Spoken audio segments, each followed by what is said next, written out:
Hi friends and families, welcome to free baking class by Elfin. இன்றைக்கி ஒரு பர்ஃபெக்டான key cookies, அதாவது நெய் பிஸ்கெட் தான் பார்க்க போகிறோம். இது வந்து சிம்பிளான இன்க்ரீடியண்ட், அதே மாதிரி டேஸ்ட்டும் வேறு லெவலில் இருக்கும். அப்படி வாயில் வச்சோன்னே மெல்ட் ஆகிற அளவுக்கு ஹெல்த்தியான பிஸ்கெட்டாகவும் இருக்கும். இதில் baking powder, baking soda, essence எதுவுமே சேர்க்கலை. அதுக்கு பர்ஃபெக்டாகவும் அவ்வளோதுக்கு ஹெல்த்தியான பிஸ்கெட்டாகவும் இது இருக்கும். ஸோ வந்து கண்டிப்பாக நீங்கள் இதை எல்லோரும் ட்ரை பண்ணணும். ஏன்னா இது வந்து அவ்வளோ ஹெல்த்தி, அவ்வளோ டேஸ்டி. நீங்கள் ட்ரை பண்ணி பார்த்துட்டு கண்டிப்பாக கமெண்ட் பாக்ஸில் வந்து ரிவ்யூ கொடுங்க. அப்போ தான் வந்து இது வந்து நிறைய பேருக்கு ஷேர் ஆகும். கடையில் வாங்கக்கூடிய பிஸ்கெட்டை விட நம்ம வீட்டிலே செஞ்சு கொடுக்குறது இன்னுமே நம்மளுக்கு ஹெல்த்தியாக இருக்கும். ஃபஸ்ட்டு ஒரு ஈரமில்லாத பவுல் எடுத்துக்கலாம். இந்த பவுலில் வந்து 250 ml கப்பில் அரை கப் அளவு நெய் எடுத்துருக்கேன். இந்த நெய் வந்து நான் வீட்டிலே ப்ரிப்பேர் பண்ண நெய் தான். நெய் வந்து கொஞ்சம் இந்த மாதிரி மேலே தண்ணி மாதிரி இருக்கும்ல, அந்த மாதிரி இல்லாமல் கொஞ்சம் கெட்டியாக இருக்கிற மாதிரி எடுத்துக்கோங்க. 110 ml அளவு நெய் எடுத்துருக்கேன். இந்த நெய்யை இந்த பவுலில் வந்து நம்ம ஊற்றிக்கலாம்.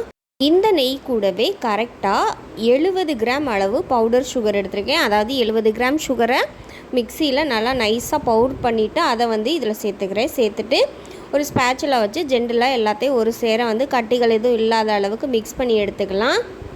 இப்போ பீட்டரை யூஸ் பண்ணி இந்த டார்க் எல்லோ ஷேடாக இருக்கிறத வந்து லைட் எல்லோ அந்த கலருக்கு வர்ற வரைக்கும் பீட் பண்ணி எடுத்துக்கலாம். நான் வந்து கரெக்டாக ஒரு 5 நிமிஷம் போல் வந்து பீட் பண்ணி எடுத்துருக்கேன். பீட் பண்ணதுக்கப்புறம் மாதிரி ஒரு க்ரீமி டெக்ஸ்சரில் வந்து நம்மளுக்கு கிடைக்கும். அவ்வளோ சாஃப்ட் அண்ட் ஸ்மூத்தாக சில்கியாக இருக்கும். அந்த மாதிரி டெக்ஸ்சர் வர வரைக்கும் ஒரு 5 மினிட்ஸ்க்கு நீங்கள் பீட் பண்ணி எடுத்துகிட்டு அப்புறம் பீட்டரை வந்து ஆஃப் பண்ணிடலாம். இப்போ ஒரு ஸ்பேச்சுலா வச்சு எல்லாத்தையும் ஒரு சேர வலித்து எடுத்துகிட்டு ஜென்ரலாக ஒரு மிக்ஸ் பண்ணி எடுத்துக்கலாம். பாருங்கள் எந்த மாதிரி திக்னஸில் இருக்குன்ட்டு. வந்து 1.5 கப் அளவு மைதா சேர்த்துருக்கேன். அதாவது 250 ml கப்பில் 1 கப் ப்ளஸ் அரை கப் அளவு சேர்த்துருக்கேன்.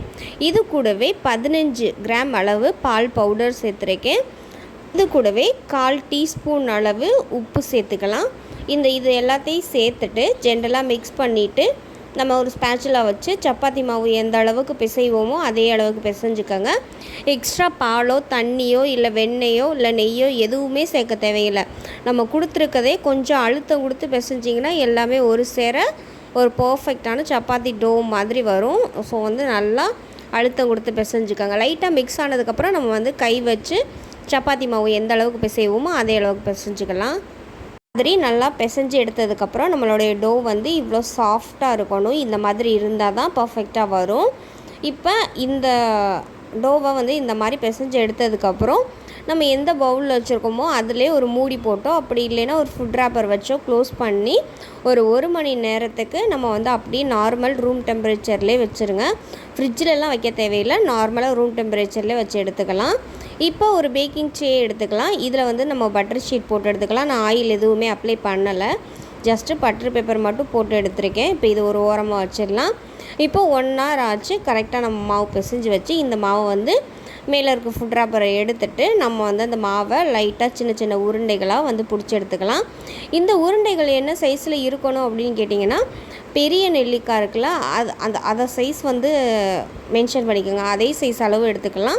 அப்படி இல்லைன்னா அதை விட குட்டி சைஸாக கூட எடுத்துக்கலாம். இந்த மாதிரி விரு எதுவும் இல்லாமல், மேக்ஸிமம் இதில் வந்து விறுவிறுவாக வராது, இருந்தாலுமே விரு மாதிரி இருந்துச்சுன்னா லைட்டாக நல்லா இந்த மாதிரி உருண்டையாக சர்க்கிளாக பண்ணிவிட்டு சென்டரில் மட்டும் லைட்டாக ஒரு ப்ரெஸ் பண்ணுங்கள். அதாவது இந்த பாதுஷாலெல்லாம் இருக்கும்ல, லைட்டாக அந்த மாதிரி ஒரு ப்ரெஸ் கொடுத்துட்டு அதை வந்து நம்ம ரெடி பண்ணி வச்சுருக்க பேக்கிங் ட்ரேயில் வந்து வச்சு எடுத்துக்கலாம். ஏன்னா அது பார்க்கும்போது நல்லாயிருக்கும். இல்லை உங்களுக்கு புது விதமாக வேணும், குக்கி கட்டரை வச்சு கட் பண்ணுறது அந்த மாதிரி இருந்தால் கூட உங்களுக்கு விருப்பமான டிசைனில் வந்து இந்த மாதிரி ரெடி பண்ணி எடுத்துக்கலாம். ஆனால் எந்த டிசைன் பண்ணாலும் ஒரே அளவு, அதாவது கிராம்ஸ் இருக்கிற மாதிரி பார்த்துக்கோங்க. உருண்டைகள் வந்து ஒன்று சிறுசாகவும் ஒன்று பெருசாகவும் இருக்கிற மாதிரி இருந்துச்சுன்னா கண்டிப்பாக அது வந்து பேக் ஆகும்போது ஒன்று பெருசாக இருக்கிறது வேகிறதுக்கு அதிக டைம் எடுத்துக்கிறோம், சின்னதாக இருக்கிறது சீக்கிரமே வெந்துடும். ஸோ அதை மட்டும் கவனமாக வச்சுக்கோங்க. இந்த மாதிரி எல்லாத்தையும் ஷேப் பண்ணி எடுத்துக்கலாம். எல்லா உருண்டைகளையும் நான் வந்து ஒரு குக்கீஸாக வந்து செஞ்சு எடுத்துக்கிட்டேன். இதில் வந்து நடுவில் வெள்ளை எள்ளு இருக்குது தெரியுமா, அது நான் வச்சுருக்கேன். நீங்கள் கருப்பு எள்ளு கூட வைக்கலாம்.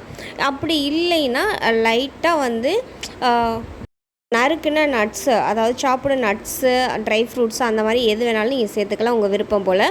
நான் வந்து வெள்ளை எள்ளு சேர்த்துருக்கேன். இப்போ ஓடிஜியை ஓப்பன் பண்ணிவிட்டு சென்டர் ரேக்கில் வச்சுட்டு கரெக்டாக 160 டிகிரியில் 13லேருந்து 15 நிமிஷம் பேக் பண்ணி எடுத்துக்கலாம். நீங்கள் குக்கரில் பேக் பண்ணுறீங்கன்னா கிளாஸ் 2ல் குக்கரில் எப்படி பேக் பண்ணுறதுன்னு சொல்லிவிட்டு அப்லோட் பண்ணியிருக்கேன். தேவைப்படுறவங்க செக் பண்ணி பாருங்கள். எல்லா கேக்குக்கும் ஓவனுக்கு வந்து என்ன டைமிங் சொல்கிறனோ அதே தான் குக்கருக்கும். இதில் வந்து கரெக்டாக 13லேருந்து 15 நிமிஷம் வரைக்கும் 160 டிகிரியில் top and bottom rod on பண்ணி பேக் பண்ணி எடுத்துக்கலாம். கரெக்டாக எனக்கு 14லேருந்து 15 நிமிஷம் வரைக்கும் ஆணுச்சு. இப்போ தொடும்போது சாஃப்டாக இருக்க மாதிரி தான் இருக்கும்.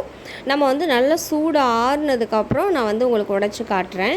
நீங்கள் வந்து என் ரெசிப்பியை ட்ரை பண்ணணுங்கிறதுக்காக நான் கண்டிப்பாக சொல்லவே கிடையாது. ஏன்னா இது அவ்வளோ டேஸ்டியாக அவ்வளோ ஹெல்த்தியாக இருக்கும். நீங்கள் வந்து ஒரு வேளை மைதா யூஸ் பண்ண தயங்குறீங்க அப்படிங்கிற பட்சத்தில் நீங்கள் வந்து நம்ம வீட்டில் அரைக்கிற கோதுமை மாவை இதே அளவு எடுத்து நீங்கள் பண்ணியும் கொடுக்கலாம். ஸோ வந்து எசன்ஸ் இல்லை, பேக்கிங் பவுடர், பேக்கிங் சோடா அந்த மாதிரி எந்த ஒரு இதுவுமே இல்லை. இயற்கையாக எப்படி செய்கிறதோ அந்த மாதிரி தான் நம்ம செய்கிறோம். அதே மாதிரி இது வந்து குழந்தைங்கள்லேருந்து வயசானவங்க வரைக்கும் எல்லாருக்கும் கொடுக்கலாம். அந்த அளவுக்கு ஹெல்த்தியாக இருக்கும். நான் வந்து ப்ரிப்பேர் பண்ணுறது ஸ்கூலில் வந்து ஸ்நாக்ஸ் பாக்ஸுக்கு வந்து செம்ம டேஸ்ட்டாக இருக்கும். ரெண்டாவது ஹெல்த்தியாக கொடுத்தோம் அப்படிங்கிற ஒரு மன திருப்தியும் இருக்கும். கண்டிப்பாக நீங்கள் இதை எல்லோரும் ட்ரை பண்ணி பார்த்துட்டு எங்களுக்கு ஃபீட்பேக் சொல்லுங்கள்.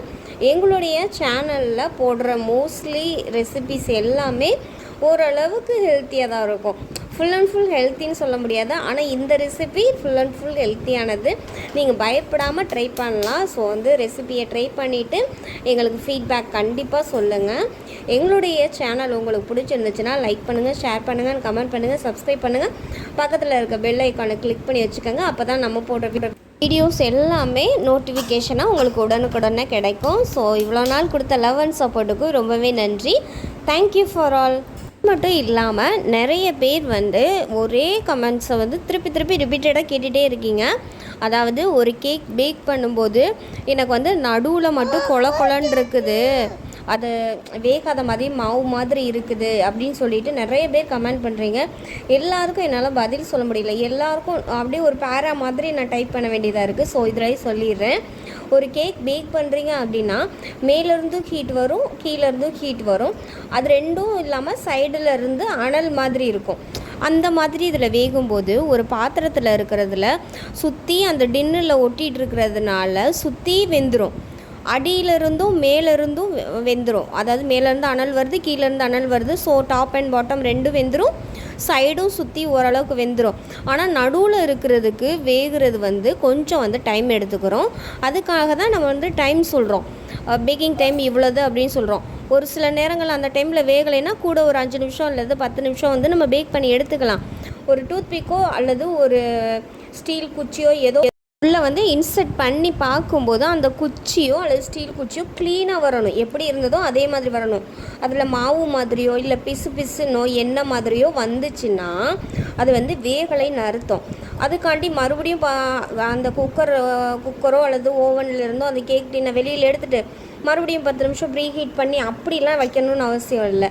நீங்கள் கரெக்டாக 30 நிமிஷத்தில் கேக் வேகிறது டைமிங் முடியுது அப்படின்னா ஒரு டூத்பிக்கோ ஒரு இன்சர்ட் பண்ணி பாருங்கள். லைட்டாக அதில் மாவு ஒட்டுற மாதிரி தெரிஞ்சிச்சுன்னா டைமர் முடிய போகிறத எக்ஸ்ட்ரா ஒரு 5 நிமிஷத்துக்கு திருவி வச்சுருங்க. அவ்வளோதான் பண்ணணுமே தவிர்த்துட்டு நீங்கள் வந்து எக்ஸ்ட்ரா வந்து மறுபடியும் ப்ரீஹீட் பண்ணணும்னு அவசியம் இல்லை. அதனால் நடுவில் வேகிறதுக்கு வந்து கொஞ்சம் டைம் எடுக்க தான் செய்யும். அப்படி வேகாத பட்சத்தில் கூட ஒரு 5 நிமிஷம் 10 நிமிஷம் பேக் பண்ணுறதுனால ஒன்றும் அந்த ரெசிபி வந்து கொலாப்ஸ் ஆகாது. அதே மாதிரி அதிக டெம்பரேச்சரில் சீக்கிரம் வேகணும்னு நினச்சிட்டு வச்சிங்கன்னா கேக் வந்து கரிஞ்சு போயிடும். ரெண்டாவது வந்து ட்ரை ஆயிரும். ஸோ அந்த தவறையும் பண்ணாதீங்க. இந்த ஒரு சில கமெண்ட்ஸ்க்கு வந்து இந்த மாதிரி பதில் சொல்ல முடியலைன்னா நான் வீடியோவோட எண்டில் சொல்கிறேன். Okay, thank you.